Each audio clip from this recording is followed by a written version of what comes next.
G'day legends and welcome back to Roadside presented by Zwift.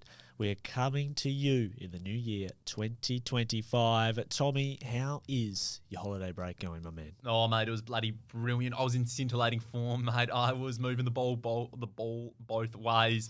I was in form on the wicket, off the wicket, mate. I was firing on all cylinders, mate. How was yours?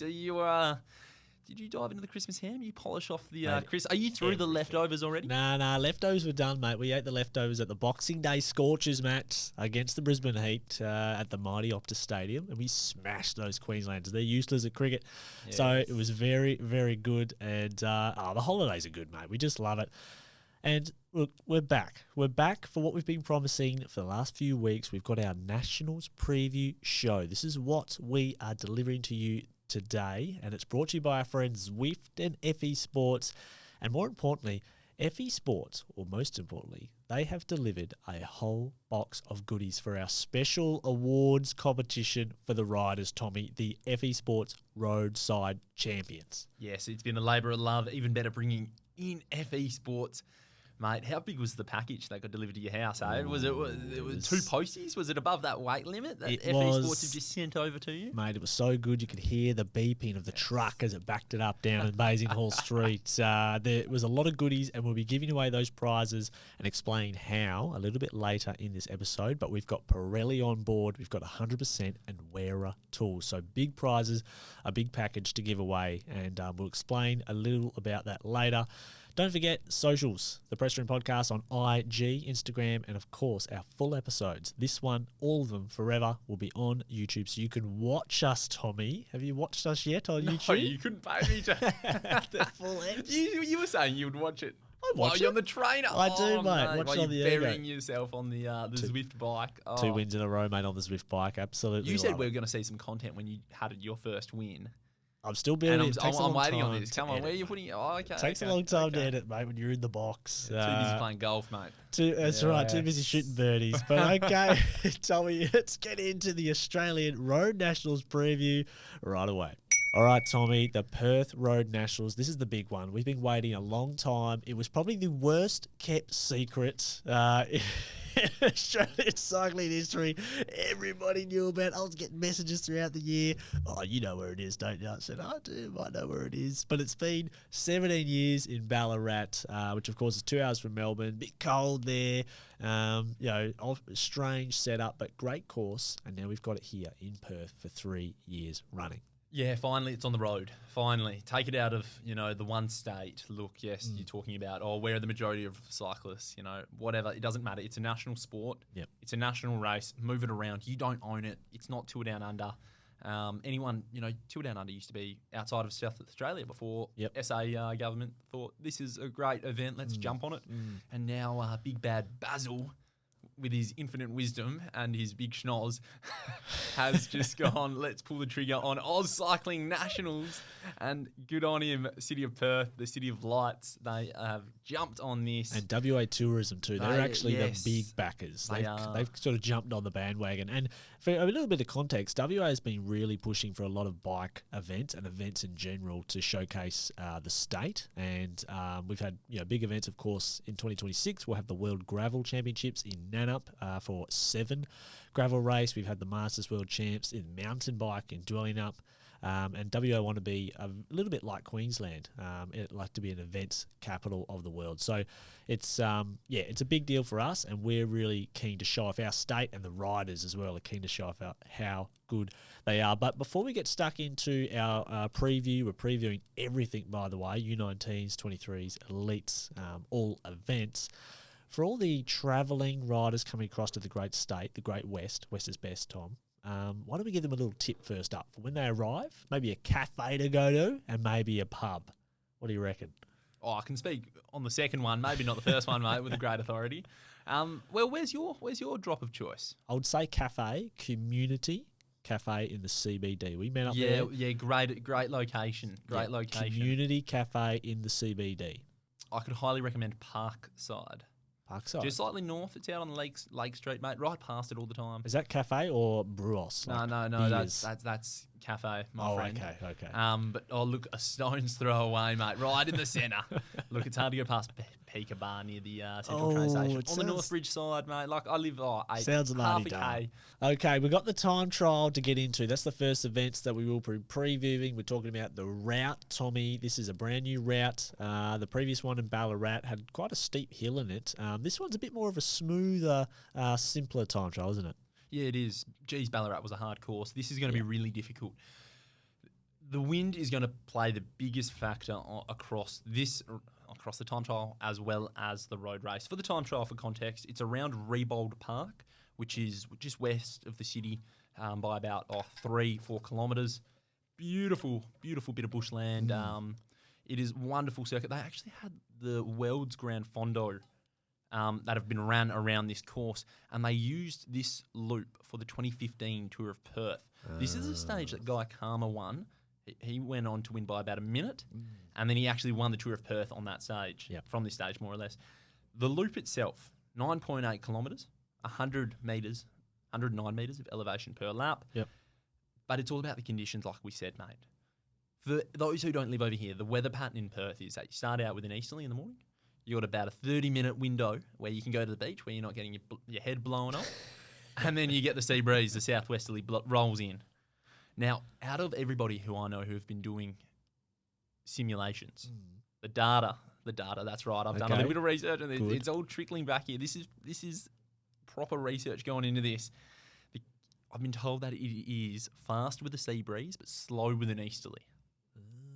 Okay. So you start up, you kind of got a bit of a climb as you make your way west towards the coast. And I actually used to do all my TT efforts on this circuit before this was a big deal. And then you go south along the coast. So you're going to be punching into it. But you get a bit of protection as well from some scrubland. Yep. But it's when you turn left off the coast at the top of the hill that you can really make some inroads. Real fast roads. That with that southwesterly, I reckon you're going to be seeing the big boys just doing 60 plus. Easily. You know, I had a friend of mine who actually got a speeding ticket on that road in his car on one Christmas day. And then when he was about to say in his bike. No, in his car. Then when he was coming back from his Christmas lunch, he got another one. The same spot on that section. But I'm sure there'll be many riders who are actually going to break the speed limit when they go down that section. So it's a big square too, right? So there's no there's no corners, there's no U-turn. It's just a big square essentially. There is one slight U-turn because as you make your way back towards the start-finish line, right, you actually sweep along, I think it's Challenger Parade, and you will do one sort of like U-turn, but I reckon it's going to be a big sweeping U-turn. Yeah. It's not going to be like a deadbolt and then go. Okay. You're going to be able to carry a fair bit of speed into it. So it's got long straights, this course, correct. So it will favour those riders who are very aero and also comfortable in that position. So the ones who spend a lot of time on their TT bike will benefit here because when you compare that to Ballarat, there's lots of hills where they're getting out of the skis and they're getting out of the seat. It's not one where you're fully dialed in the position 100% of the time. So it's a purist. Yeah, it's a purist course. That's right. It's a purist. It's like the OG. Yes. Ballarat course where they went out and back before they went around the uni. Yep, bang on the money. I'm a real big fan of this course. I think it's a great use of it. I think they've done an excellent job of it. But enough about the road, mate. Who are you expecting? And we're going youngest to oldest, under 19 women. Who's at the top of your list? Yeah, so this is going to be really interesting because I love seeing the U19s because you get to see who of the first years developed a bit more as they enter a second year under 19. And I think the numbers the riders we're going to be looking out for are Liane Vanderberg, we're looking at Maddie Wasserbach, Hannah Giannatti as well, and Anna Dubier. Really liked Anna Dubier. She could have caught my eye last year on Sturt Street in the Criterium, actually, and she was quite consistent across all three events. So looking forward to seeing them. And also look out for India Coupland as well as a bottom ager. She's still relatively new to cycling, but we know the Coupland family in WA is an absolute talent factory. That's right. I don't think we've ever finished each other's sentences.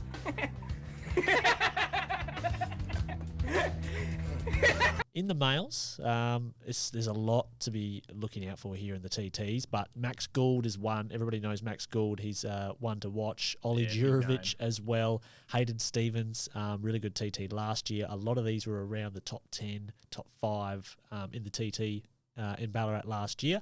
And then... So are they ageing out? Is this their last crack? They'll be ageing out, Yep, that's okay, right. Yep. And then Fletcher Medway. He's the no way. He is no the way. younger Is it brother of Medway's Trucking Services. now? Mr. Sometimes Jackson. some of these family situations, it's always the younger.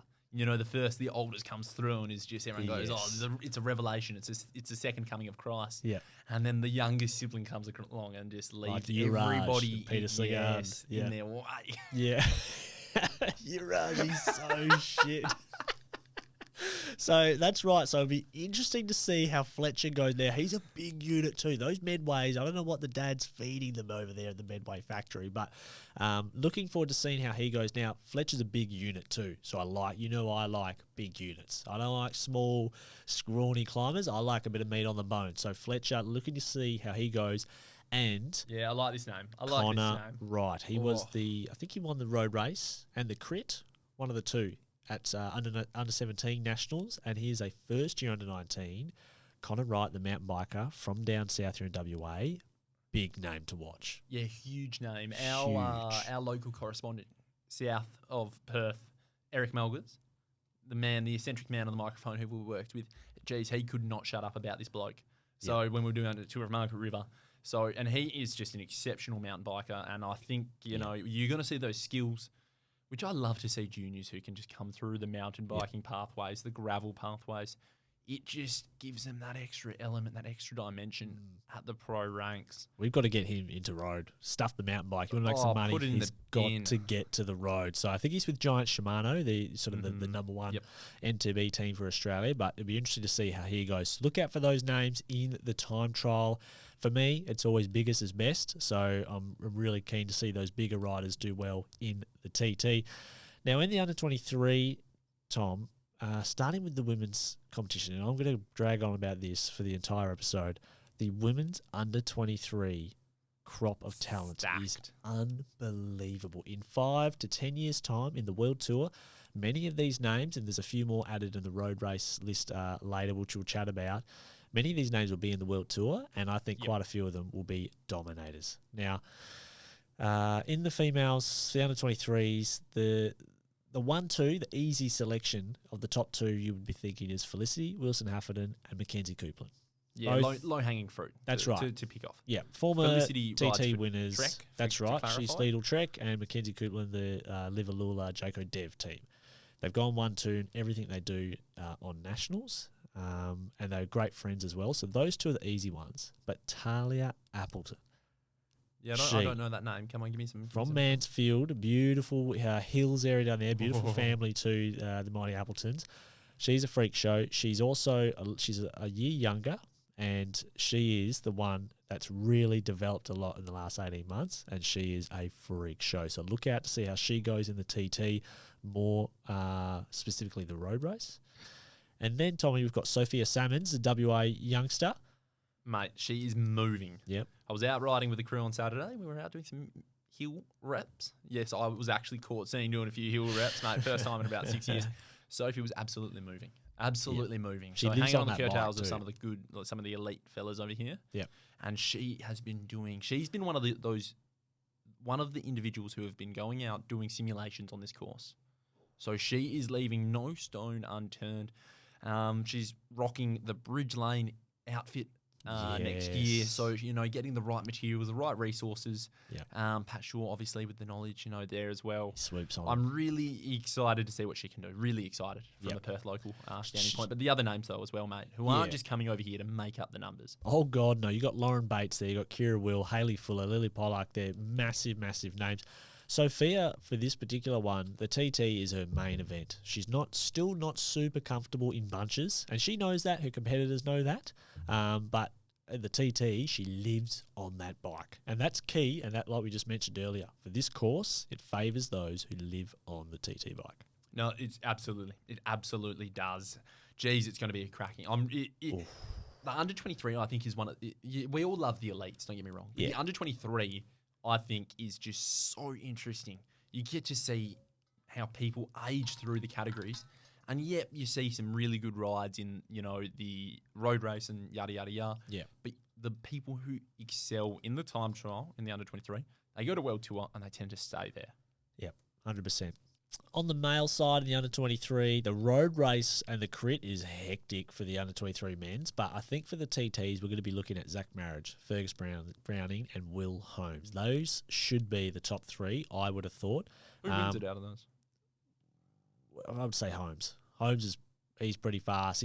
I think he's a better TTer, but maybe Fergus Browning and Zach Marriage are stronger in other areas of riding. But Holmes loves that TT bike. JC driver, John Carter, he's a big improver. We'll talk about him in some of the other events. But again, there's a lot of talent in this under-23 field. Yeah, over the years, obviously, we've seen that course become harder and harder at Ballarat and the TT. Yeah. So it has become a bit more refined on who can actually put down a good time, in my opinion. Where this, you will see a bit more, I reckon you're going to see a larger group put down a really closer time. Yeah, no, for sure. Absolutely. Which, is going to be good. Fascinating jet. I reckon, I couldn't be able to tell you, mate, but for the female elites, there is not going to be a current champion. I think Brodie Chapman. She is the one that's, for me, the out-and-out winner. She was only second to Grace Brown by 29 seconds last year. She got closer than the year before. So Brodie looks like the locked-in winner. But Emily Nothing's Watts... given. I know. But if you're looking at paper, Emily Watts, Amber Pate, I reckon will be the other podiums. But look out for Caitlin Nicholson. I think she is the smoky. Now, she's, again, relatively late to cycling sort of in the professional realm of things. I saw her, I think, 2 years ago at Tour of Gippsland. She was second, I think, to Emily Watts on a road bike in the TT around the MotoGP circuit there. So Nicholson is a big improver, so look out for her as well. And then the males, Tom, and the elite men. I think Plappy will be happy this hill doesn't exist because he does not want to drop his chain again on that bloody hill out of the uni. Do you know what's going on with that? Do you know what? Is there a story? Sure, is there a story? Did he lose a bet or something like that? It was like, he's got to drop his chain there every year.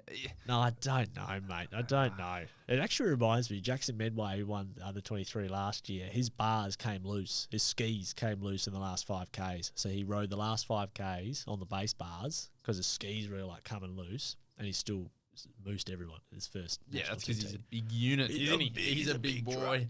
Now, look, it's not going to be Plaps to take all by himself. Vine, he is a quality performer, probably one of the best, in the time trial format that Australia has sort of seen in a long time, in my opinion. Plapp, yes, he is high quality, but we've seen what Vine can do at a World Tour level. If he's bringing that level of form to Perth, it's hard to look past him. It is. Yeah, it is hard to look past him. I think Plapp beats Vine every time. If they go head-to-head, and they're all even. The only time that Vine beat Plapp was when he dropped his chain the first year. But we got riders like Durbridge there. Harper's always good on the TT rig. So is Kellen O'Brien. And what about the home time units? We're going to have riders like Matt Burton, the great man. He will be pushing. Some of these triathletes are very good. He's an Ironman, not triathlete. He's an Ironman. I know that. Very quick. Birdo, the big source. He'll like this course. And of course, this guy, a little WA smoky, Jared Anderson. Seriously, Tommy. Yeah, he wreaked havoc on me when I was racing against him. When this bloke came across you in a breakaway, you didn't know if it was good news or bad news, because sometimes he'd come across and he would just put you in the gutter, and he'd put you in the gutter for the next 100 kilometres, and he wouldn't even look around. This guy, Jared Anderson, he's an absolute weapon, and he's been training the house down. He has been training the house down. He is my lock for a top 7 position. He will be the first non-pro. How far is he off the back? How many minutes? I think he'll be, to put it this way, I reckon he'll be within 30 seconds of Luke Durbridge. 30 seconds? Because I was about to say that I think Luke Durbridge could actually challenge Vine and Plapp. Yeah, I reckon Jando will be within 30 seconds. Because I think Durbridge is absolutely flying. He took the campus at Com only, 2-3 days ago, pushing big power. That's a climb just northwest. I saw it, mate. 502 watts. I saw the average. Mate, it was put in the chat. He was putting the Jats crackers mate, on, mate. Plapp is the fastest TT on that list by a mile. Yeah, by a mile. And you think Luke Durbridge, who has been a previous winner at this, he performs constantly at World Tour time trials. He's in his own backyard. Yeah. You don't think that Durbridge has a chance of winning? It gives you wings, no doubt about that. It does. It gives you wings, and sometimes these events, particularly at this time of the year, does come down to the riders who've timed their form. They've chosen to be in form for this moment, and that could be Durbo. So I guess we will see. Now, actually, that's right. It reminds me of a story. The Ballarat yarn, yes. Yeah, this year, or last year, at Ballarat when Platt won, he came to me when we were chatting, we were waiting to do the prezos. You got to sit in the booth and, you just cool down before we go do the presentations. And Platt, his first concern after winning was that ride should have locked him in for the Olympics. He was very keen because it was a selection event that they'd been notified about, that would lead to how they would choose a selection for the Olympic TT position. And so Platt was very happy that he won, yes, because he's national champ, but he was more happy about getting the Olympic selection. Of course. You would be Olympic year, Olympic cycle. Yes. Yeah. And when they wear the Australian kit, they wear different helmets to the Jayco helmets they were wearing. What do they wear? They wear Cask. Oh. And the Cask apparently was 20 or 30 seconds faster in the wind tunnel. So he was very happy about getting that done, and we wearing the extra kit, the Cask helmet, he'll be going a little bit faster for Olympic year. So it's really interesting to see the mindsets of riders, even after they win a national title, they're already thinking about that next event. And of course the Olympics, it's a big one. Yeah, no, it was on everybody's mind, wasn't it? Particularly in that women's time trial as well. Chapman, I think that was her big goal last year, was to really, draw a line under the sand at the Olympics and get herself there. And she'd get picked, yeah. Well, yeah, it's difficult when you're up against probably one of Australia's best who's ever gone and done it. So, it's a generational thing, isn't it? She got the gold. You can't be happy when your teammate Grace Brown won the gold. And she is the character who would have loved to see Grace Brown succeed as well. 100%. So, Brody is a fucking So who are you going then? Elite women? Oh, picking the winners. Brody wins. Easy. Brody and Platt win for me. I think Brody wins by a country mile. Yep. Easily.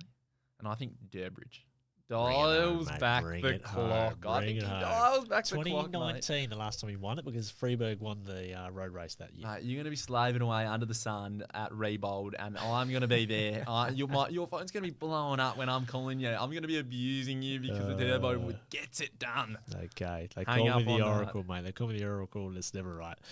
We can't forget about our FE Sports prizes, so the Roadside Champ Awards, okay? So how you can win these. The first prizes that we're giving away on the TT days, okay? So we're giving away 2 prizes each day. On the first day, we're picking the most bogus setup. We'll be winning a prize thanks to Wera Tools, okay? So this is the most village setup will win the award, or it could be someone whose bike explodes on the start line. There's always one. There's always one. It was Sarah G last year. We love you, Sarah. That was a horrible moment, actually. But their bikes explode on the start line. The Di2 mangles, or, Jackson Medway's bars snap apart. We want to see that, or someone rocking the road bike with the disc. Things like that. We'll hook you up with some Wera goodies. And then the next day, Tommy, we've got the most elite setup. We'll win another prize thanks to Wera. So this is the most money spent on the bars. We want all the bits. We want the 3D printed stuff. Yeah. And the little, what are the little bolts? The 4mm bolts in gold and everything, mate. That will win an award as well. The whole hog, and you can thank Mum and Dad in that one. So I like day one. I tell you what, Wera, that's a good idea, mate. The brains department coming up with the most bogus setup. That's so good. That would have been me, mate. I had this old Trek concept, and I removed the rear brake because I couldn't be fucked working on it. So I'm rolling around with just a front brake. Made life easy when you're getting it off the train and you're warming up and you just slap the disc in. Oh, mate. So that would have been me, mate. That would have been me. One of the first times that actually WA State Time Trial and Road Race Championships was in Bunbury. A couple of, back in 2016, I think it was, right? We had the Darden Up course. I would have been there. You would have been there. Yeah. I did the TT along the coast, if you remember. No. It's an elite men's TT. I purged it from my memory. I didn't have a TT bike at the time, so I just rode my road bike with a disc in there, and a skin suit, and the big long S wings. Oh. It's a big butt tickler. The big. Mate, there's a photo of me rolling this thing. It's a 40k TT. Oh Oh, mate, it was. I'll find the photo and post it on the IG page. I look like an app. I would have won the Wera Tools, mate, 100% that day. Oh, that's good. I like that. That takes it out. That takes out the Wera Tools. Yeah. So these awards can be won by anyone in the under 19, under 23, or elite category. So we'll announce them on our daily show each day, and it should be very, very fun. We're going to do our Criterium previews after this, Tommy, so I'll see you in a bit. Okay, Tommy, the Criterium. Now, this is, at least from a commentator's perspective, this is my favourite event to watch and, of course, to work on, like I have for the last 2 years at Ballarat on Sturt Street. This time we're in North Bridge, Tommy, your neck of the woods. Tell us about the course. Yeah, mate, it is an absolute doozy. Okay, you think of Sturt Street, you think of this, like, what do you think of? You think of a hot dog circuit? Hot dog circuit, up and down. Nah, put that in the bin. This is the complete opposite. This has got 6 corners in it, 1.2 kilometres long. I know these roads like the back of my ass, mate. This is absolutely beautiful. You're starting on Francis Street, you're going left on to Lake Street, and then back around Northbridge. You've got very frenetic, old-school crit course that is going to see riders duck, weave, and a proper battle for position every corner. So as they come down, so onto the last lap, for example, they fly down Aberdeen Street, the longest stretch of the course. Yeah. It's almost like a descent. It is, in fact. Yeah. You go over these clinkers, there's manhole covers, there's some real shitty blocks of concrete that have just been, there's cracks, there's cat eyes, and they come into this corner as they turn onto Williams Street, the second last corner.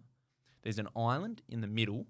I reckon you've kind of got to take it awkwardly through the corner. Okay. And then you're onto Williams Street for about 100 metres before you're onto Francis Street, which realistically, if you're not in the top 3 wheels, you're not winning. Yeah. So this race for the second last corner, which is the longest part of the course, is going to make for some juicy watching, because there will be everybody. If you have a lead out man, it's a lead out to that corner. Really? But then the battle to get to the front of the bike race is going to begin like 3 corners beforehand. Yeah. So, and I've got it on record, Sam Welsford, after, a sensational bunch ride the other day. He's like, mate, I've had a quick look. It's going to be a bloody rabbit's den in there. It's going to be a boxing fight, mate. It is going to be brilliant. And he is up for it, mate. Yes. The big wombat. So Excellent. It is that sort of Criterium course. A crit course we haven't seen in years. Oh, that's what we want to see. That is fantastic. And you're right, Sturt Street is great for a visual point of view, but the tactics and the real proper US-style Criterium, that's what we want to see. It's a British-style crit, mate. British-style, okay. Yeah, I know what you mean with the US and the fanfare. Nah, this has got that UK vibe to it, in my opinion. Oh, very good. So I'm so G'd up for this. I'm really excited, particularly under lights, mate. You've seen it at Sturt Street. Oh, I've raced it once. Yeah. Geez, it is an atmosphere to behold. I reckon this is going to be able to topple that. Oh, it definitely will. We'll have the atmosphere. We will have the crowds. Our junior under-19s, who to look out for in the Criteriums, I think Anna Dubier, she was second last year as a first year. She would be the favourite, I would have thought, going into this year. Emily Sanders and Liana Vandenberg as well. I think riders will be around the mark for the podium. Are they coming in with teams? Are they something? Because that's the thing. That's the difference between these under-23s. And this is a crit as well. If you get away and you're a strong rider, like, you're talking about Anna Dubier, and she was off the front at Sturt Street, strong enough to be able to get away, then if you get away on this crit course, you might not be seen again. Yeah, well, that could be the case. So if they're a big horse, these under-19s don't generally have their teams yet. They usually get picked into the your bridge lanes, those in your Butterfields, that sort of stuff, following these performances. But regardless, on to our men's in the under-19s. You want to look out for. We saw in the time trial Ollie Jirovic, and you see on my sheet there, I've got great size. He's a big unit. I like the big boys, Tommy. I like the big units. That is a big player in Criterium's raw power, what it's all about. He was 5th last year. I'm looking at him. Was he 5th in a sprint, or was he 5th in kind of like... It was a demolition, mate. No, there was only 7 riders left in that U19. Well, it was an elimination ride. So Alex Hughes is another one, and Jack Edwards is another man-child. I remember 2 years ago, mate, at the Bay Crits, he was doing one of the curtain raiser race. Yep. And there he is. The first day was hot as F. And he was there with the ice vest on the rollers as like a 15-year-old. And he had proper guns. And I was thinking, holy, this guy's huge. So Jack Edwards, look out for him. Bailey McDonald probably prefers a bit longer. Connor Wright, Donovan Mackey, Jordan Watkins. Yeah, the WA mob, you've sort of highlighted. We've spoken about Connor Wright already. Yep. Donovan Mackey, geez, he is riding for Unicorn over here. He is riding for CDF next year. He is going exceptionally well. He has really taken a step forward here at the WA local criteriums, where he has. In one of the first twilights, he was really put his foot forward and he was challenging for the win. Well, he got that second, didn't he? He was second with Stephen Hall. That's right, 500 win Stephen Hall. So Donovan Mack is a youngster. He's an all-rounder, isn't he? He's kind of an all-rounder. He does everything. He's really good at He's not a crit everything. rider. That's true, but he'll be strong. And sometimes these crits, particularly for under-19s, they end up being an elimination race of the strongest riders, and then it's just who's got the best sprint out of those 8 or 9 that are there. Yeah, precisely. That's why you've underlined Connor Wright. He has a genuine chance to win, I reckon. Oh yeah, as a bottom ager as well. So look out for him.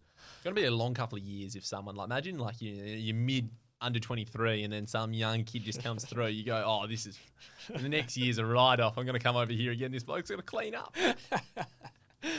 On to our under 23s in the crit. This should be really interesting. We want to see, now this is not, I'm sure everybody will be aware, there's lots of big talent that will be said in the under 23s, but this crit and the road race will really show it big time. Huge names to look out for. Of course, we know Mackenzie Coupland, Lily Pollock, Alana Rebar. Look out for her. The youngster's been doing well in some of the crits over in the Melbourne way. Sally Carter. Oh, yes. Sally Carter. Very, very impressive. Huge sprint, Sally. Track specialist, but she showed at the Turramurra River that she has got the climbing legs as well. Her endurance is improving. Hugely. She's absolutely flying. She's got a big chance of getting on the podium this under 23 race. Belinda Bailey, Lucinda Stewart as well, Melbourne and Warney winner. She's going to have a very good week here in WA, I think. And Claudia Marks as well, more of a track sprinter. Funnily enough, Tom, back in the junior track nationals, must have been 2015 or maybe a bit 2017, it was Sally Carter, Belinda Bailey and Kira Will.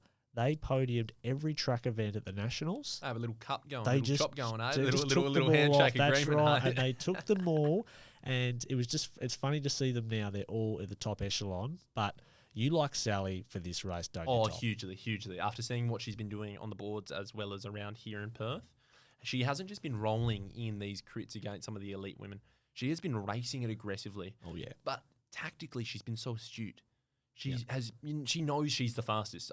She is the fastest here in WA in terms of elite women, in my opinion. And I think that she has just been so astute with her decision-making of knowing when to take responsibility. Yeah. And she'll go into this and go like, I don't need to take any responsibility. I'm just going to surf the wheels, have fun, and dust everybody up in a sprint. And I think she can. I really think she can. And Lucinda, she'll have the target on her back. Yeah, she'll have the new threads, the Jayco threads on there. She's Melbourne Waterable winner. She's a superstar.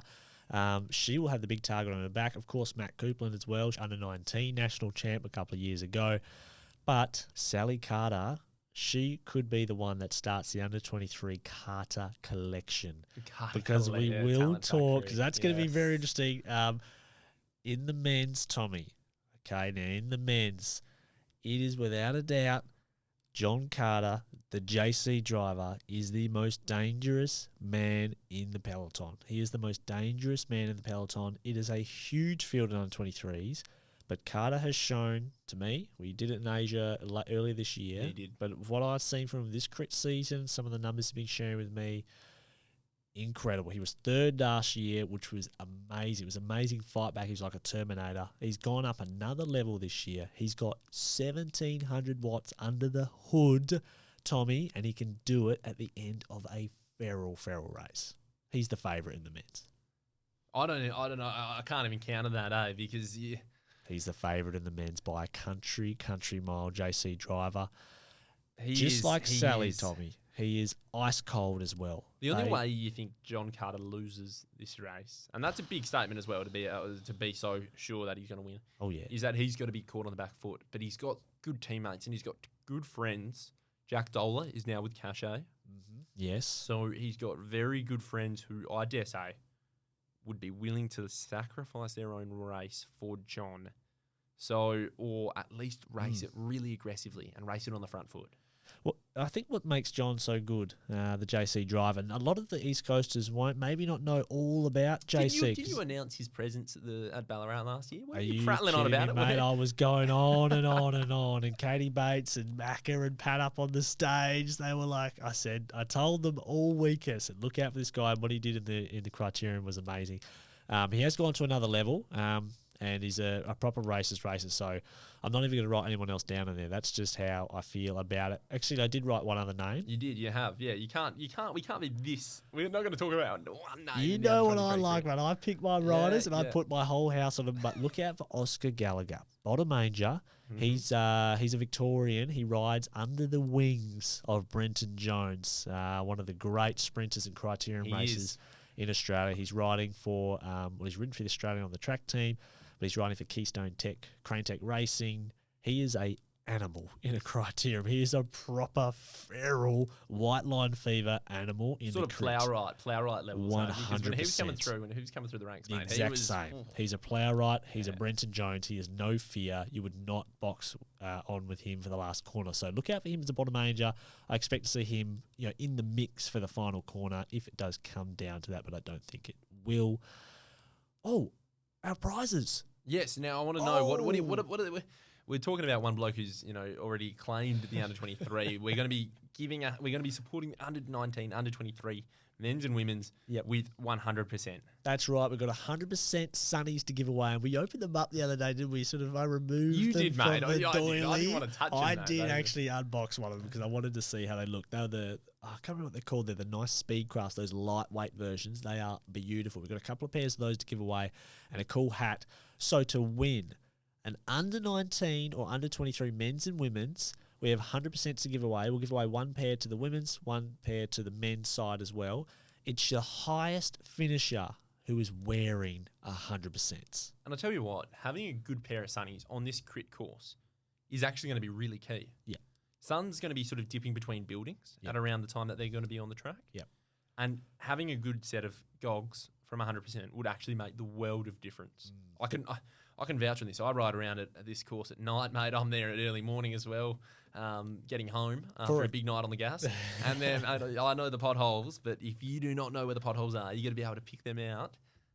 Pair of 100%ers. They're good. They're really good. These ones, Speedcraft, super lightweight. You don't even feel like they're on, and they've got the unobtainium. That is the special stuff on near the ends of the ears where they hook on and they don't move on your head, and that's what you want.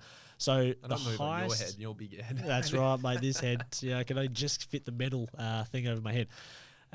So you've got to be wearing the 100%. So it's the highest finisher who is in 100% will win those glasses in the under 19 and under 23s. And then best attack of the day will get a hat as well. So that could be the first one. Maybe some punter who's going to get shelled after the second lap. They go just for a little first lap specialist, just the flag drop from the track stand. Just I do love to see it because you've got to have a bit of cojones to do that as well. Now, Tommy, the under 23 women's, this one is full of sprints for the elites and women's under 23. Yeah, it's all together. I don't know how I feel about that. Yeah, I don't like it. It's shit. It's shit house. They need their own event. Yeah, it's beyond time. Make it change. City of Perth, Baz, get on the blower to Baz. Yeah, and let's make this happen because I just feel that it just doesn't give these under 23 women the podium that they deserve. I agree. I 100% agree.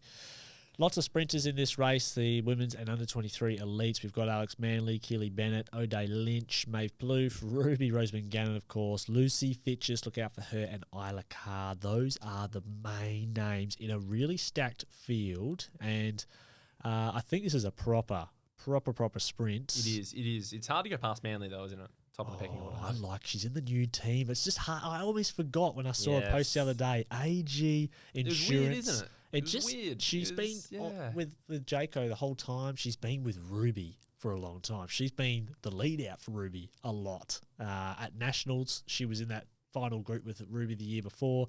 She's always in that final group launching Baker or Ruby, and now she gets the time to be a leader herself. So I think that's going to be good for her, but Lucy Fitches is, I think, one to watch as well. She's improved a lot. Yeah, we've seen her a fair bit on the WA coast here already, haven't we, over the years?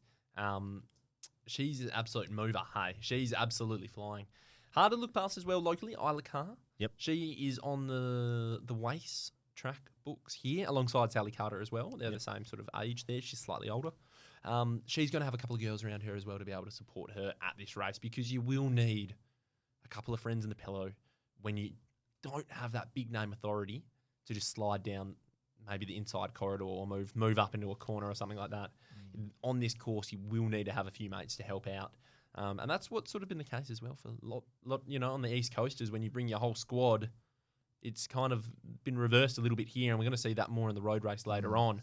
But I think Isla Carr is one to look out for. She's got a huge turn of pace. Really excited to see what she can do. But like you said, mate, that battle between, I think, Ruby, Rose, Cannon, and Manly is going to be a doozy. It will be a very big doozy. I wouldn't be surprised also if someone like Maeve Plouffe leads it out and wins, because she's got a massive turn of speed. People forget about Maeve.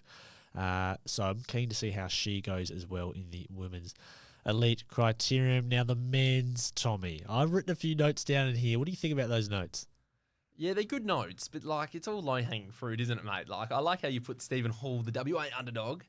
He is most definitely the underdog. 500 wins, mate. He's got 500 wins. How many of those are UCI? How many of those are at a professional level? That's my question. I would say 100. And I don't have many wins, but I know that Stevie, he's got shitloads, and half of them would have been against me as well.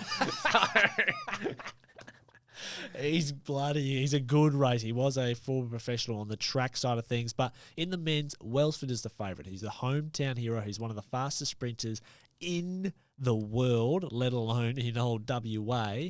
But there are many challenges. There's a lot that can go wrong. Welsford will have the target on his back. You've got riders like Blake Agneletto there. You've got Ollie Bledden. You've got Connor Lay, and Liam Walsh will be absolutely firing. Watch out for Liam Walsh. Kane Richards, Kelly O'Brien, of course, last year's winner, and Blake Quick, I think, will have a point to prove as well with a new team. He needs a national title to bolster his, I guess you could say, his stocks if he wants to go back into the top level. So look out for those riders. How do you think this is going to happen, though? How do you think the race is going to play out? Because, like you said, Welsford, he's the top dog. He's the most powerful sprinter. Yeah. None of these teams are going to take him to the line. No, they won't. They will not be. Cachet Body Wrap are not going to be taking him to the line. No, they won't. You're right. They've got the ethers there. There's lots of teams. I just think when it comes to the crit, this thing's going to be 50, 52 kilometres an hour on average. You just can't break away on those speeds. I think it's going to come down to an old-fashioned, filthy sprint. First to the corner wins, and there's nobody on that list. There's nobody on that list that will challenge Welsford for that first corner. There's absolutely no way.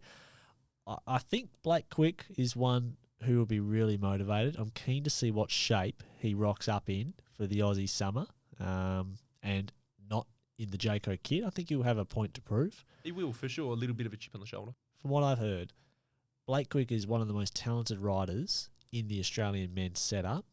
He just doesn't train as much as he should. He's one of those. That's what I know, I think, about Blake Quick. If he trained, say, as much as Michael Matthews, he could be an unbelievable rider, but that's not the only thing you need to be a pro. Yeah, it just shows your Wera Tools is just so hard to be able to succeed, let alone stay there. Yeah. What do you reckon the conversations between Sammy Welsford and Jai Hindley has been lately? Do you reckon it's been... Obviously, they're two good friends, but do you reckon Sammy's been like, look, mate, I'll cover your costs for the rego for the crit, mate. I'll buy you a few beers after the crit. Do you Jai do in the Criterium? What do you reckon the offering's been? I don't know. Where do you reckon he's had to start to get Jai to do the crit? Well, who gets paid more? Oh, Jai. I don't know, man. Who would get paid more? I'm not sure. I don't know. I don't know either. Sure. That would be an interesting conversation. Let's get him on. We'll get him on speed dial for the ask next pod. Him, yeah. How much do you get paid, Jai? No, how much does Sam have to pay you to do the crit to help him out? Good idea. It's gonna be a cracker. You pick Welsford. Welsford wins. Manly wins Welsford the women's. Wins. Welsford, yeah. Welsford Manly. Yep. Welsford Manly. Boring. Well, I think Ruby's the out-and-out favourite, but I think picking Manly is a bit of a trump card without the team as well. She might only have Anya, so... Anya is absolutely moving as well. I've heard the rumour whispers across the Nullarbor. So she is not alone by any means. So I'm really excited to see that one. So Northbridge as well is just going to be humming. Oh, you just must. If you're around, you must. You must come down to Northbridge on that Friday. It will be, the road races will be fantastic. Kings Park will be amazing. Malcolm Street, fantastic. We love it. There is no better action-packed entertainment night than the Criterium on Nationals. It is the best night. Yeah, it must be there. It really is. It really is. And everyone in WA, we want everyone to come down and just fill the boards, fill the barriers. And get smoked too on the terps. Just get smoked. It will be so good. You don't need to tell me that. Good. You don't need to tell me that. No. Yeah, it will be good. I'll be walking down from home and bringing the troop. So, bring it on. It'll be good. Saturday, mate, we get rid of all the Masters and everything that are going to be on. The Paris, I'm keen to see that. And then the under-19 and the under-23 for January the 11th on the roadside. Yeah, well, we've got the road races on Saturday begin. So Friday, obviously all the criteriums are squished into that day. Saturday starts the road races, and we have at the start, we have the under-19s beginning. They do 6 laps of this course, Tommy. Now, we need to talk about the course before we've just jumped ahead. The course. Tell us about this new road race circuit. Nah, it's an absolute doozy. I was really worried. I was really, really worried that the course was going to be too restricted within the parameters of Tourism WA, City of Perth, putting on the event organisers on how they're going to manage the course and create the course. Luke Durbridge, I believe, has had a bit of an input as well. Really? Some other riders, to help them design and say, this will be a balanced course. Durbo's gone, no, you don't want anything steeper than Malcolm Street. That's so good. But all in all, look, it's a 13.6 kilometre lap. Just under 200 metres of elevation. Where is that elevation, though? The elevation predominantly is going to be in Malcolm Street. You turn left off the river onto William Street. You turn left onto the terrace, St. George's Terrace. They're shutting it all down. The middle of the city. It's going to be brilliant. Shut down. It's going to be good. The drag up to William Street actually is one of the steepest parts of the race. It is surprisingly steep. Everyone looks at Malcolm Street. Yes, it's the kicker before. It is, and it's this drag out of the city over the freeway up to Malcolm Street. That's going to make the difference. And that is the thing. So you're not turning on to Malcolm Street, the big QKOM segment. You do have to go up the big ramp, position yourself for the ramp, that steep ramp up to William Street, and then from there, you are then taking on Malcolm Street climb. So some of the elite women the other day, they were testing this climb. Right. And they were doing it around a minute and a half from the bottom. For the men, I reckon they will be moving, if it's full noise, and you got the likes of Brady Gilmore driving it, it'll be under a minute. And turning into that first kicker is tight too. It's tight. It's a squeeze. You can only really go through there. We can't go through there more than 2 wide. Yep, most likely. Yep, absolutely. Tight, and it'll be a squeeze, and then it opens up on the terrace. The terrace, I believe they're shutting just one or two lanes down, one side, yeah. But that's so much room. That's enough room that if you're a 6-rider group, you fan out across, it is going to be so enthralling there as they go past the Terrace Hotel. That's going to be brimming with patrons screaming at the end of the day. And that's the spot I reckon to be, because I reckon you could see this small group emerge and then everybody just do that Mexican standoff there. But that's in the final half of the lap. Yes. As they make their way through Kings Park, which is going to be the crux, and another crux of the course. Yep. Love can drive. Yep. It's where we do all the time trials in the park.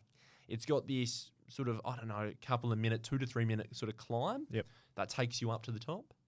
Now, if there's a sea breeze, it kind of funnels through the trees, and you can carry a lot of speed up this climb. Oh, yeah. It's a big ring climb. It's a big ring climb. Yeah, it's a big ring. It's a big sprint climb. If there's a bit of breeze, you can kind of gutter it a little bit. And with the gutters, they've actually repaved this, elevated the gutters. So there's no riding in the gravel just if you're in trouble. Yes. If it is a bit crossy, you can put it in the gutter. You've got to be at the front because they make this right-hand turn at the top. You go across towards the river, and then you descend back down. And as you exit Kings Park and you turn left onto Mounts Bay Road, that brings you back towards the city. Yep. On Mounts Bay Road, this left-hand corner, it's steep. It drops off. It is just this. It is a gnarly little left-hand corner. It's rough down the bottom too. You've got to brake at the bottom. You can't. It almost like just shallows out really quickly. And once they get onto Mounts Bay, they will be met, hopefully if it's in the afternoon, by the Freo Doctor. Big raging sea breeze. Yeah. Where if you are not in the first 20 wheels and the top dogs decide to put it in the gutter, you just won't see the front of the bike race. That'll be it. Because you'll be stretched out of that corner onto Mounts Bay. If the wind's smashing it, they light it up straight away. There will be people scrambling at the back. If someone bins it in that corner and you're caught, there's nowhere to go with that. Yep. You have to. It'll almost be like you know, doing a dead U-bolt turn Yep. to get going again. Yep. By that point, they're already doing 60 kilometres down Mounts Bay. So if it's super windy on Mounts Bay, you're doing 55, 60k an hour, you've got wind smashing on the side, then you've got the lead out into the bottom of that first kicker before you go to the Malcolm Street climb. That is going to be a seriously selective period of the course. So it's going to be really cool, and I think it will be super selective. We'll talk about our under-19s. They're doing 6 laps of this course, 81 Ks. The women's are doing that. The men, under-19 men, are doing 109 kilometres, 8 laps. Same names to the juniors, but I'm adding in Ruby Taylor. We have Emily Sanders, Leanne Vandenberg, Maddie Washabach, Hannah Gianni, Annie Dubier. They're the main hitters. Ruby Taylor, superstar, all-round rider. She does every discipline. She's a weapon. She knows it as well, even though she's quite a quietly spoken young woman, but she is a superstar. So look out for Ruby Taylor. In the men's, we've got the same names: Max Gould, Hughes, Jurovic, Stevens, Donovan Mackey, Jordan Watkins, Connor Wright. We'll look out for those. Those names will be the main hitters. In the under-19s, this should be really interesting. We've got Fergus Browning. He'll be looking to prove himself with another national title. Will Holmes, Tristan Nash, I think, will be up and about the WA and Australian cyclocross champ. Australian elite. Moving really well as well. Another rider who's just absolutely flying at the moment. He's coming back from that. He had a crash maybe in October, broken wrist. Ended his European campaign that he had set up to go across the Aussie CX champ season and the CX World. Yep. And I know he was fuming. Yep. He's resettled, rebuilt, and he's remodeled his whole season around sort of this Oz summer. Good to see. Yeah, love it. Zach Marriage, Josh Cranage, Bailey McDonald, the older one, Alex Eves, JC Driver, and Oscar Gallagher are names to look out for. I think Browning and Holmes will like this course the most, especially Browning. So I think maybe those two will be the ones to look out for on the podium for that one. So you think it's too hard for your man, JC Driver, to get up there and win this?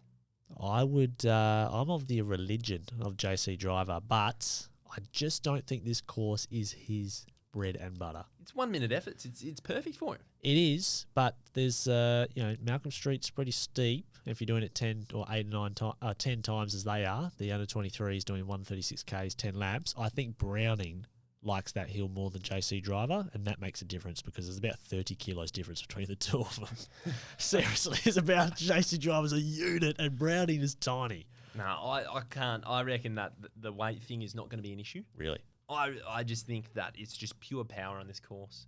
Pure power. So. It's a 1 or 2 minute effort. Mm-hmm. And even if you are pushing, and it might even be sea breeze as you push into that climb. Right. So it's going to be slow. It's going to be harder. If you're on the wheel and you are the likes of, say, like a Wellsford or Johnny Carter, you could just grovel on the wheel. You get over the top. You give the sprinter, as you pull on a Fraser Avenue, a sniff of it. They will win on Fraser Ave. You know what they say? If it's harder, it's made for JC Carter. Yeah, that's what they say. There you go. That's what they say up in the hills. I would love to see that, but I don't think so. I can't go past John Carter. Okay, good.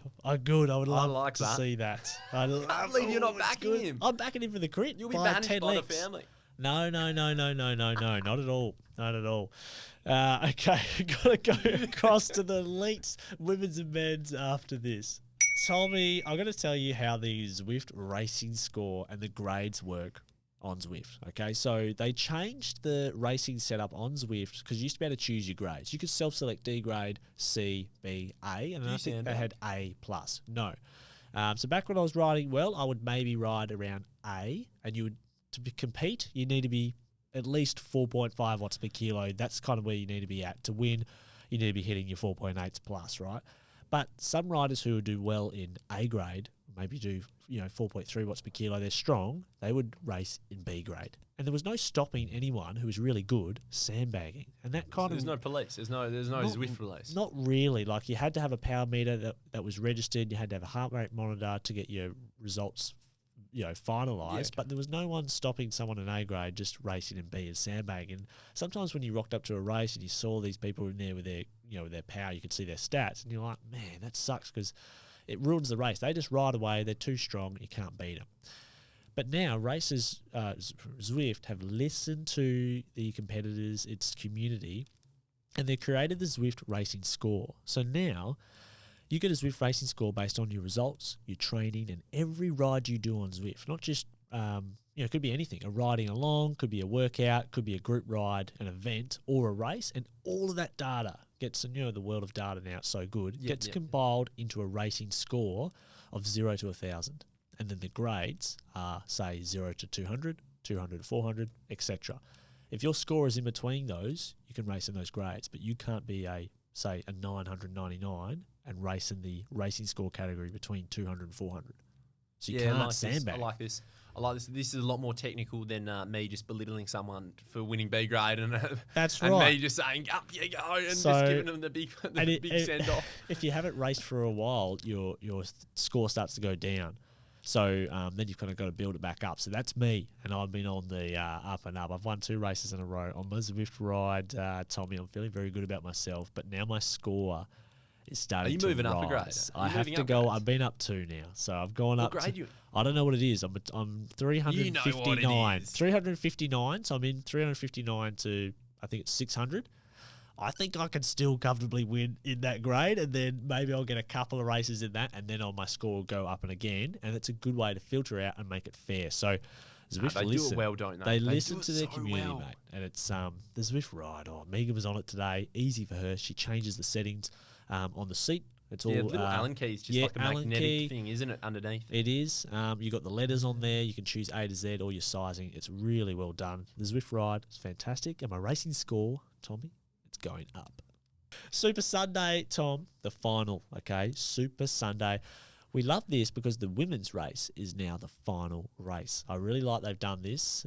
Men's race will be first. The Super Sunday is the women's race. Hold up. I reckon you're wrong. Sorry, mate. No. You say that again? You think the women's race is the final race? It is. We may have written it wrong in this sheet. No, I can tell you that it's not. So I'm looking at the schedule. The schedule was provisional as of August the 14th, subject to change. It is now at 10:45, Elite and under 23 women. It is on the text sheet. And then the Elite men will be off at 2:30 p.m. Now, that is on the website. I can tell you that the original, of course, because we're part of the commentary team, and what I was told that, let me just type in and just find this email to see if I can find the original scheduling for our commentator's schedule. You've seen the one. I'm looking at what the punter, who's had a few, it's on the tech guide. Had a few jugs, yeah, has said, and we will look up and go, oh, okay, I want to watch the Elite women. What time do they start? I'm telling you that they are doing 109 kilometres from 10:45. They are. You're right, but I'm telling you that was the original. It was meant to be the women's was the final race. I agree with you. It was, and I really liked that. Now, I tell you what, Jet, we're all about doing preparation that makes this podcast good and polished. And I thought, what's the weather been like for the 12th of January for the last couple of years? So I got on the blower to bomb. Okay. And I was like, mate, this the is Bureau? And I said, look, this is for a very, very high-end level of journalism, this one, mate. Give me some of the statistical data for Perth for the 12th of January, mate. Okay. Maximum temperature, typical weather around the 12th of January, 30 degrees, minimum temperature 17.8. I don't think we're going to see too much rain. The hottest day we've had is 41 degrees, 2014. So that average of 30 degrees, I reckon, is looking pretty good. And the long-range forecast, I've had a look at the synoptics just to see the regular synoptics roll through, mate. And it's looking very bog standard, very simple. Okay. I think we're going to have an easterly in the morning. Yep. And then we're going to have a sea breeze in the afternoon. A classic summer's day in WA. If you work in BOM and you work in the Perth at this time of year, you just hit Control-C then Control-V. You don't even do anything, mate. That is it. And forget. You're 100% correct. And also, before we start on our elites, mate, in our under-23s and under-19s in the road races, our Roadside Champion Awards will be going to the first finisher in Pirelli. So you have to be rocking Pirellis on your bike, racing on the Pirelli, maybe the RS tubeless ready race editions. Are you going to be going around checking people's tyres before the start? I'll check them at the finish. And so first finisher will get a set of the race team edition RS tyres from Pirellis, and the best attack will get some bottles. So we'll be calling those ones out in the U19, U23s. Now, on to our road races. We've got the same thing we're giving away as well for the Pirelli, or for the Roadside Champions Awards. First finisher in Pirellis for the under-23s gets the ties. Best attack in the men's gets the bottles. We've talked about the course, Tom. What about our first race, the U23 and Women's Elite combined? It's 109 kilometres and we have 10 laps. What about the Grand Fondo? Who wins the Fondo?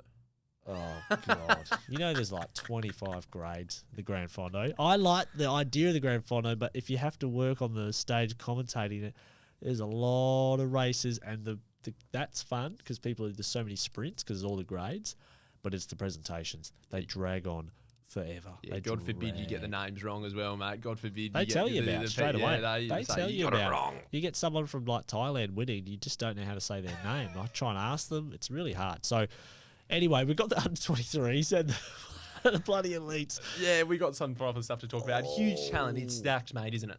It is stacked, and what I like about... I don't like that it's combined for the U23 women's and elites, but I do like watching the under-23s and seeing how far they get in the with the elite bunch, that front bunch. I like seeing who is the first under-23. That's always interesting to watch. It'll be the same names we talked about earlier. I've added a few more who are more road race-based rather than TT or crits. That's the likes of Emily Dixon. Yes. And I've added in Alana Rebar as well because she's a good talent who's got a big sprint. Kira Will, Lauren Bates, Felicity Wilson-Heffernan, Matt Copeland, Lucinda Stewart, Talia Appleton, Belinda Bailey, Alyssa Politz as well, so she's coming back after being with Jayco, Hayley Fuller, Ali Anderson, Sophia Sammons, Sally Carter. They are the names. It's unbelievable amount of talent. But for me, Tom, I really like Talia Appleton and Lucinda Stewart in this particular race. I think they'll be the ones that will stay with the elites the longest. Will they sort of square off against each other? Will they be eyeing each other off throughout the race? Because this is what I mean. And, obviously you just said it just then. Who holds on to the elites the longest wins this race? Yeah, I mean, to be honest, I don't think most of those women really care about the under-23 title. I agree. Yeah, I think if you're good enough to race in this category and you're good enough to leave your state, because realistically we would look at the start list and there's 30 to 40 riders on there. They're not coming out here to just make up the numbers in the elite women. No, 3 of them have already been riding in the World Tour all year. So the rest have already had big seasons or sort of half seasons in Europe anyway. They've had proper seasons. Proper pro season, so to speak, of go over, have your break in sort of October through to early November, and then build back up for summer. I think what they'll be looking at is they want to see the results sheet, these young under-23 women, they want to see their results sheet and seeing how many of those elite women they can finish ahead of, because that's what they can send to teams or agents or whatever. Yeah, and say, give me a contract. Give me a contract. I finished ahead of these World Tour women. I smashed them, so why don't you pay me the money instead of them? Yeah, is Lucy Fishers coming back as well? She's in the elite. So it's good to see her back as well. Yeah, I'm liking that. Sally Carter, I don't know if she'll be, from local talent, will be able to get it done. Matt Copeland, I think she is going to take a big stride in this, a big stride forward in this year's race. Yep. I could really, it's such a hard race. We speak about, a sprinter's going to win. Yes, potentially. But when you do have the tank and the massive engine that Matt Copeland does to be able to hang on to the curtails of the elite World Tour riders when they make their moves. Yep. I didn't think she's got the energy to be on the front foot. She'll be working potentially for Ruby Rhodes. That's right, she could be. And they've done that before. They've had some of the under-23s, I think last year, work for the Jayco under-23s. That has been done before, so I wouldn't be surprised. It's full AG2R, it's full FDJ spec where they get the whole Conti team and they've got 30 people riding the front. I don't like it. Well, we talked about those names. We know who's going to do well. On to the elite women's, Tom. This is a interesting battle because I think we've got Ruby, the defending champ, Brodie Chapman, Alex Manley, and Amanda Spratt. They're probably on this course. They would be the favourites, right? Yep, they would. They're the big names. Yeah, they're the big names. There's a few others. There's a lot of others that could also challenge for the win. The likes of we've seen Lucy Fitch. She'll be in that Orba 93 Saint Michel team, the French Pro Continental team. It'd be interesting to see. They've got a new kit. Looks quite good. She'll be in that one. Maeve Plouffe. It's that orange and green. No, I think it's can't different. Get around it. Maeve will be riding for what's that team? Can't remember what it is. Nicole Frane's on the same team. Can't remember what it is, but she'll be riding the same colours with Nicole Frane, the Frane train. It'll get to me in a minute. And Emily Watts as well. She's on the same team as Lucy Fitches, so they will be teaming up. So that's an interesting combination. Both really good sprinters, and they can also, Emily probably the slightly better climber, or more climber suited, but she's got a good kick. So those are other riders that could be in and amongst it. But how do you think it'll be raced, Tom? Yeah, because that's the big thing. Hey, how's it going to be played out? It's over the years we've seen Ballarat, and I think the last couple of years we've seen sort of Jayco relinquish complete control as well. Like last year with Ruby Rose, she got there at the last effort. It was a bit of a Cam Meyer, came from behind and then sort of got there on the line. Great ride, rode to her strengths. I don't know how this is going to be played out, mate. It is just going to be a dog's breakfast. I reckon it could go one way. You could see it be ridden conservatively. You could see a healthy break get up the road. Doesn't even need to be that big, but if it's got the right names, and it could go. I actually have no idea how this race is going to go. I have no idea. Sometimes it is a negative race at the start, and then they start to race in the last 3 or 4 laps. They're only doing 109 kilometres too, by the way. So for the elite women, that's not very long. It's not long enough, is it? 10 laps. They sort of have maybe 3 laps to roll around at the start. Maybe a break goes after the 5th or 4th lap. Then they start to think about getting ready to set it up. Jayco, I mean, in the last 3 laps. So I think it comes down to maybe a reduced bunch kick of, let's say, 7 or 8 riders. And I think the battle is going to be between Manly and Ruby. I think they are going to be head-to-head, and Brodie will be the joker. She'll be the one throwing down the attacks. Yeah, in a new team as well, riding for UAE. I think you're just going to see her. I think you're going to see her come out really swinging in the back end of this race, and she is going to go all guns blazing for it because I think she really wants it. Alex Manley, she's got Anya Lowe, who's absolutely moving as well. Yes, the bodyguard. Anya as well.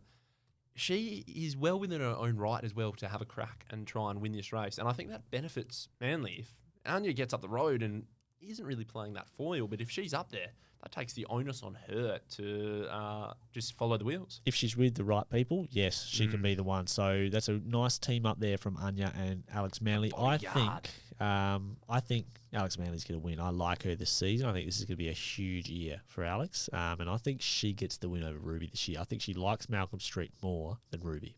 I like it. I don't dislike it. I think I'm going to back Brodie Chapman. Oh, that would be great. I think Brodie Chapman is just, she's been around for ages. She knows her strengths. She's going to get up the road, and she's going to roll the dice, and she's going to make it so difficult for anybody else to win this race. Yep. She will definitely. And she suits this course. She does. That's a great call, and I'd love to see Brodie win again. The men's elite, the final race apparently of this event, the Great Perth Road Nationals, 177 kilometres, 13 laps on the circuits. Is it 13? Does that even add up? No, it's not. It's not. It's going to be more 16 laps. Yeah, I'll pull it up here, mate. It has to be 16 laps. But the favourites, well, I think, of course, the favourite is the 3-time in a row consecutive champion, Luke Plapp. He is the champ. Of course, we'll have his teammates there. He'll have Harper. He'll have O'Brien. He'll have Durbridge. We'll have a very, very strong team and a big plan to win. But there are many others who can get involved. Sam, how do you rate Sam Welsford's chances on this circuit? Because I think we have opposing views on this. I think he has the chance, if it's ridden conservatively, towards the back end of the race, to be able to bide his time, ride the right moves, and get across. I don't think the circuit is overly hard enough to... The climbs aren't long enough to shake him. But his 1 minute power is good enough to get over the climbs with anybody. But what about that... That's the entrance up to William Street, then on to Malcolm. That times 16, and he might have great 1 minute power, but it's on a climb. I still think he'll be able to get it done. He's had a big block of training, a training camp with Red Bull, a proper training camp as well. Okay, that's good. So like these are your new teammates. Let's have a million beers and he's got the pointy nose. Sun rise up. Is the nose pointy, mate? I couldn't tell you. I wasn't looking at that as we were having a coffee the other day. I wouldn't tell you that, mate. I didn't have the veneers out on his schnoz. Well, when it's pointy, he's in form. No, I think Sam is going really well, and he's got a teammate as well with Jai, who will get out and he will animate the race. He will be at the front at the end of the race for the longer period of time. If it's Jai, he will be there at the end of the race. Jai. Yeah, he will. If he makes these front splits or whatever, that should. at Ballarat, he'll be there. He should, yeah. And say there's only a couple of riders off the front. Just put Jai in the front. You put him on the front, and Wellsford, I think, can, if they come to the bottom, if a group of 10 or 15 come to the bottom onto William Street and then onto the terrace, Malcolm Street, it is Wellsford's race to lose. If in that situation, we're talking situations here, scenarios, we're talking out of our absolute arse. I think Wellsford wins Nationals in that scenario. And I want to see it because of the hometown boys. Oh, yes, I want to see it, mate. yes. Yeah, so I'm going to ride at home. We do want to see the hometown heroes, 100%. It is stacked, isn't it, mate? You know, the likes of Plapp, and obviously we talk about the pressure of Jaco coming across. They've got O'Brien. They need that jersey. Harper, Hepburn's here. They need the jersey, 100%. They want it. Durbridge could dial the clock back. He's absolutely moving. He is. I reckon Durbo's going to get in an early breakaway. Yep. Jaco, they want to set things up for an aggressive race. They know that they can't get it done in a reduced bunch sprint. They'll want to stack the deck. They'll want the favourites in the bunch and the favourites in the break. And that's how they've handled Ballarat for so many years, that they've had 2 or 3 in the break, and then they would have 2 or 3 like Matthews, Guerin sitting behind, just patrolling, sitting in these moves and just getting in the way. And it's been like that for so many years, and you can't do that here on this course. Yep. But I think we're going to see an absolute doozy, mate. Why? Who are you? Who do you think can sort of disrupt the norm? Well, it definitely won't be an easy circuit. When you think about that climb, it's just every lap there is a proper launch pad. That's what I love, and it gives everyone who wants to have a crack and who can a chance to attack, because you mentioned earlier in the preview with the course, it's wide once they get on Malcolm Street. It is. Once they get on there, there's plenty of room to come around. You come around like 10, 11 wheels wide. There's no hiding. That's right. And there'll be barriers set up. There won't be like Ballarat where you could, have the human wall and, struggling to see or whatever. I reckon there's going to be barriers everywhere, and it'll be a 3-lane highway. Yep. I think there's a few smokies that could get up there. I think I mentioned earlier Blake Quick. He's going to have a lot to prove. Kane Richards in the same mould. They both have lots to prove, and they've been inside Liam Welsh the is top another 5 name before. You keep bringing up. Liam Walsh is a freak show, mate. This is not the course for him, but he is a freak show. He is just an unbelievable talent. He's the next, he'll be the next rider that'll go into the World Tour. Just an interesting mould type of rider. Those track riders often are. Liam's an amazing all-round rider, so look out for him. He will be aggressive, no doubt. We've talked about Rob Stannard coming back, so he will be there in the Bahrain setup. Tristan Saunders, I think he was 6th overall last year. Tristan Saunders, World Awardable winner. He is amazing rider, and as the longer the race is, the better Tristan Saunders is, so look out for him. But my pick, Tommy, that I mentioned... You put the mortgage on. Is this the mortgage pick? This is what I talked about last episode. This is the genuine pick. You always go like, he's my pick, and then you go, oh, no, he's my pick again. No, I do not. I pick who it is and sign my name next to it. My pick to win the Elite Nationals is not Luke Plapp. It's not the 4-time or 3-time winner going for the 4-time winner. The course isn't hard enough. The course, well, I think it is, but it doesn't suit Plappy really well, this one. I like Brady Gilmore, the boy from Kalgoorlie. He's going to win the national title. He'll be riding in the Israel Premier Tech team kit, the development team kit. He's on their team for another year. Brady Gilmore, very late to cycling, very late from motocross. He is a freak show. This course is made for him. His 1, 2, 3 minute power, unbelievable.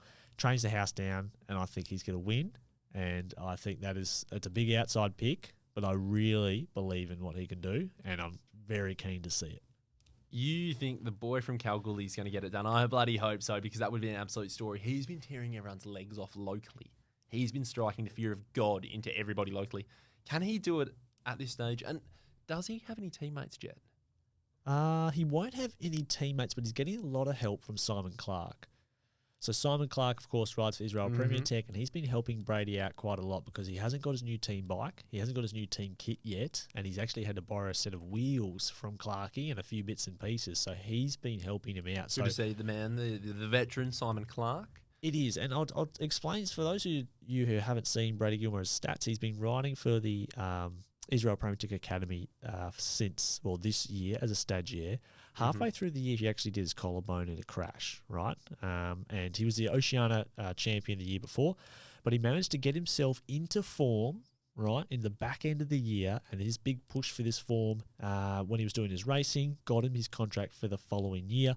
Had a number of sort of top 20s, a couple of seconds and fifths in some Belgium races as he was getting ready for the final year's racing. Performed really well at the Japan Cup, didn't he? He did. I'm just about to click on that now. The Japan Cup in the Criterium, he was 4th. So Tom Squeens won that, Mara Schmidt, ahead of Neeson Palace, Mohoric, Big Logan names. Curry, Michael Big Woods, Dylan. Yeah, a lot of these riders he was ahead of. So he was 4th place there just as this random rider.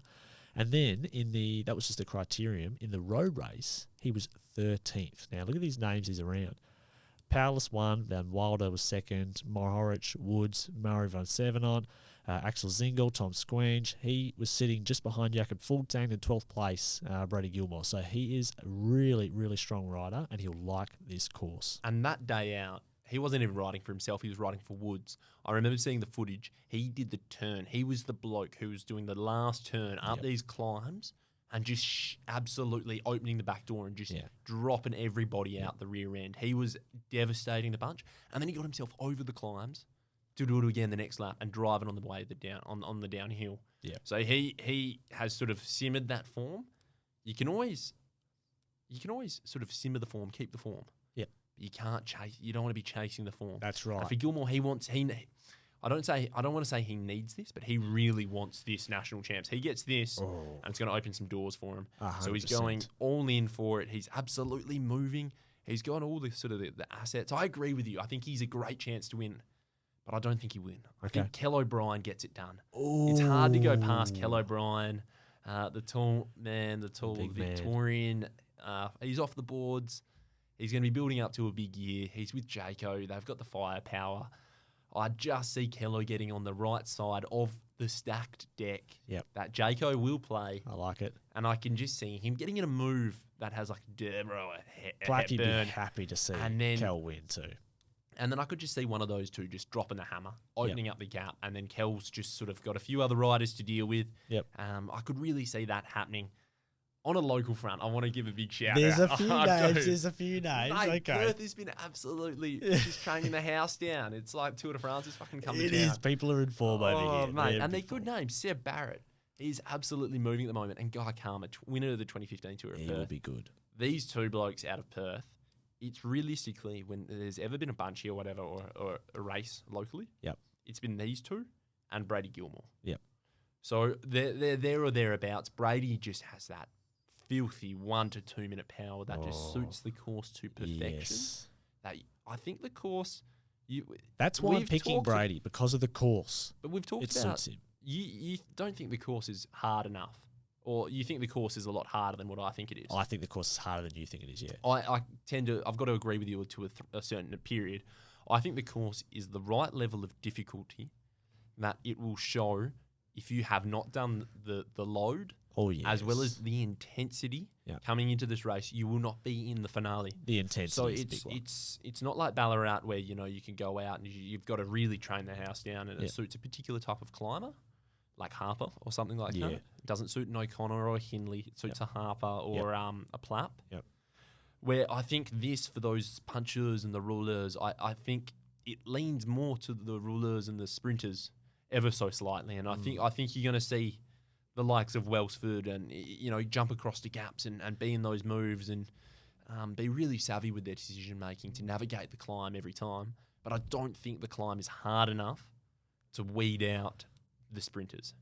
Okay. The good sprinters who are in good form, like Welsford. Well, he is really the only proper sprinter that's turned up, so it'd be very special if he was to have the orange and... Well, green and gold, orange. Jeez, I was thinking about the Ochre jersey for TDU. Could you imagine Northern Beaches Cycling Club? Oh, that'd be going off. Hey, that'd be Chris Howard. He'd be spraying the champers around. That'd be going off the gas. By the way, on the 6th of January, we do have our WA state titles, and outside riders can enter. Please do. Check it out on Entry Boss, Northern Beaches Cycling Club, Entry Boss. Make sure you check that out, because that's going to be a massive weekend.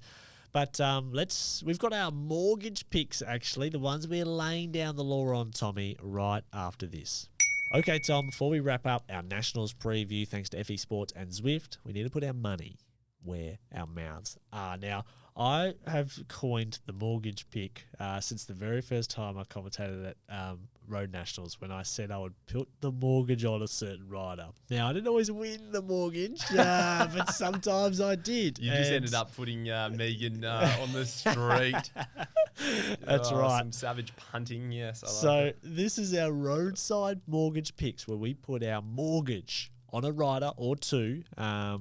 This audio is going to come back to bite us. Yeah, I know. And who's going to do really well? So the game is here. We pick one rider who will collect at least one national title for the Nationals week, or just dominate in all forms, like podium every event, the Crit TT. Yeah, okay. Just the names you remember across each age group. So if we put this on Insta beforehand, I want to see everybody comment what they think. Don't just throw us out to the dogs as we put these names out in the real world. It's like the power rankings. Yeah, everyone loves to chew me down and then, not put up their own rankings. But so for mine, all right, for our under 19s, I think the mortgage picks, I'm putting the mortgage on Anna Dubier and Jack Edwards to have the big under 19 campaigns. In the under 23s, I like Lucinda Stewart to have the most overall impact there. And the JC driver, don't come at me for not picking him for the road race, but I think he will be the best performing overall. The family's under 23 male.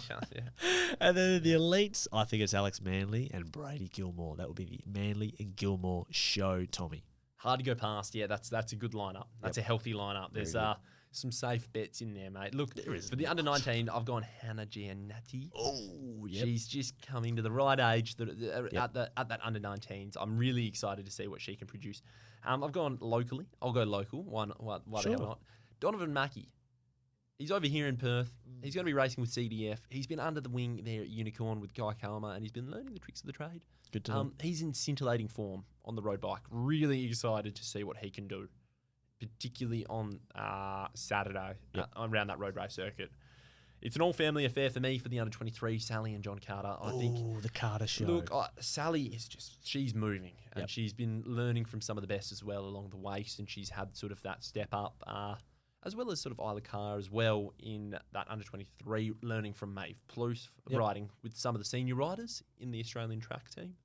John Carter, he's got the tools with Cachet body wrap to win all these races, in my opinion. In the road race, the under-23, he has Jackie Dola, a host of other names as well, to be able to play and stack that deck. That, how we talk about, get the riders up front and win from behind, so to speak. I think that's going to be the case. Kel O'Brien, same cut of cloth as that with the big team, but it's the outlier in the elite women. Rhodey Chapman, I want to see her get it done. I really want to see Rhodey get it done. I reckon that would make the week. Good picks. I like it. The roadside mortgage picks. We'll see how they go throughout the daily show, mate. We can see how they're doing because we will remember these for each day. Yeah, I can see you're already saving the audio. We should, mate. We got to get a mortgage broker to sponsor this segment. Mate. Well, maybe Mr. Daniel Bowler from Mortgage Choice. He sorted our home loan out. We'll have to check him out. He's a great man. Okay, we can't talk about finance. He's good though, Danny Bowler, and he's from Kalgoorlie. It's a sign. Brady Gilmore getting up. All right, legends. This is the end of the mega roadside Australian Nationals preview. We've got our daily show coming up each day during the Nationals. We're also part of the commentary team, so we will be on the stage shouting at everyone, calling the winners, and having a lot of fun. So we look forward to seeing you there and releasing our daily shows after each of the day's action.